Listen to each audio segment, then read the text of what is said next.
ഞാനിങ്ങനെ ചിന്തിക്കാറുണ്ട് പലപ്പോഴും, എന്തുകൊണ്ട് 90% ആളുകൾ ജീവിതത്തിൽ സക്സസ് ആവാതെ പോകുന്നു എന്ന് ചോദിച്ചാൽ പലരും പറയും കഴിവില്ലാത്തത് കൊണ്ടാണെന്ന്.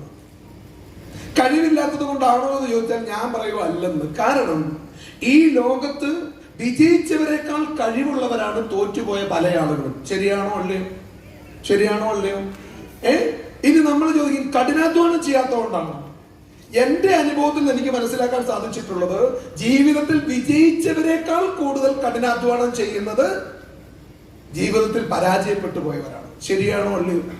അല്ലേ? നിങ്ങളൊരു കമ്പനി എടുത്താൽ അതിന്റെ മുതലാളിയാണോ കൂടുതൽ കഠിനാധ്വാനം ചെയ്യുന്നത്, അവിടുത്തെ തൊഴിലാളിയാണോ? എന്നിട്ട് സക്സസ് ആവുന്നത് തൊഴിലാളിയോ മുതലാളിയോ? അപ്പൊ കഠിനാധ്വാനം ചെയ്യുന്നത് കൊണ്ടല്ല ജീവിതത്തിൽ വിജയിക്കുന്നത് പലപ്പോഴും. ഇനി നമ്മൾ മനസ്സിലാക്കേണ്ട കാര്യം, അപ്പൊ എന്തുകൊണ്ട് സാധാരണ ഒരുപാട് ആളുകൾ ജീവിതത്തിൽ തോറ്റുപോകുന്നു എന്ന് ചോദിച്ചാൽ കഴിവില്ലാത്തത് കൊണ്ടല്ല, മറിച്ച് അവർക്ക് കഠിനാധ്വാനം ചെയ്യാത്തത് കൊണ്ടല്ല. പിന്നെയോ സിമ്പിൾ ആയിട്ട് പറഞ്ഞാൽ ഇത്രയേ ഉള്ളൂ, 90% ആളുകൾ ഈ ലോകത്ത് പണിയെടുക്കുന്നത്, ഹാർഡ് വർക്ക് ചെയ്യുന്നത് ജീവിച്ചു പോകാൻ വേണ്ടിയാണ്.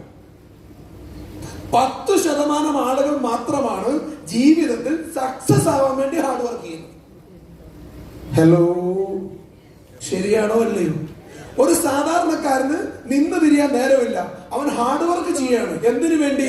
ഈ മാസത്തെ EMI അടക്കാൻ, ഈ മാസത്തെ ഫീസ് അടക്കാൻ, ഈ മാസത്തെ വീട്ടിലെ ചെലവ് നടത്താൻ, ഈ മാസത്തെ അത്യാവശ്യ കാര്യങ്ങൾ നടത്താൻ അവൻ കഠിനാധ്വാനം ചെയ്തുകൊണ്ടേയിരിക്കുകയാണ്.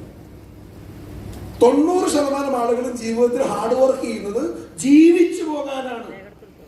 ജീവിച്ചു പോകാൻ വേണ്ടി നിങ്ങൾ എത്ര ഹാർഡ് വർക്ക് ചെയ്താലും ഡിയർ ഫ്രണ്ട്സ്, നിങ്ങൾക്ക് ജീവിച്ചു പോകാനേ കഴിയൂ. ഒരിക്കലും നിങ്ങൾക്ക് ജീവിതത്തിൽ സക്സസ് ആവാൻ കഴിയില്ല.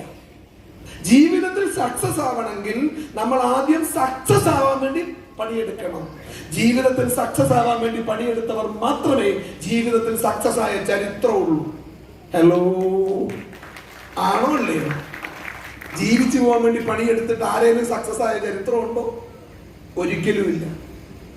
നമുക്കറിയാം, നമ്മളൊരു സാധാരണ വ്യക്തി, നമുക്കറിയാം നമ്മുടെ നാട്ടിലെ ഒരു സാധാരണ തൊഴിൽ ചെയ്യുന്ന ഒരു വ്യക്തിയെ സംബന്ധിച്ച് ഡെയിലി 1000 രൂപ അല്ലെങ്കിൽ 1500 രൂപ, ഇതൊക്കെയാണ് ഒരു സാധാരണ വ്യക്തിക്ക് ഒരു ദിവസം പണിയെടുത്താൽ സമ്പാദിക്കാൻ പറ്റുന്നത്. സാധാരണ രീതി 5000 10,000 ഒക്കെ സമ്പാദിക്കുന്ന ആളുകളുണ്ട്. പക്ഷെ അത് എല്ലാവർക്കും ഒന്നും പോസിബിൾ അല്ല. സാധാരണ രീതിയിൽ 1000 1500 രൂപ ഒരാൾക്ക് കിട്ടും. ഒരു മാസം ഒരു 10,000 30,000 രൂപയൊക്കെ ഹലോ കിട്ടും. ശരിയാണോ അല്ലേ?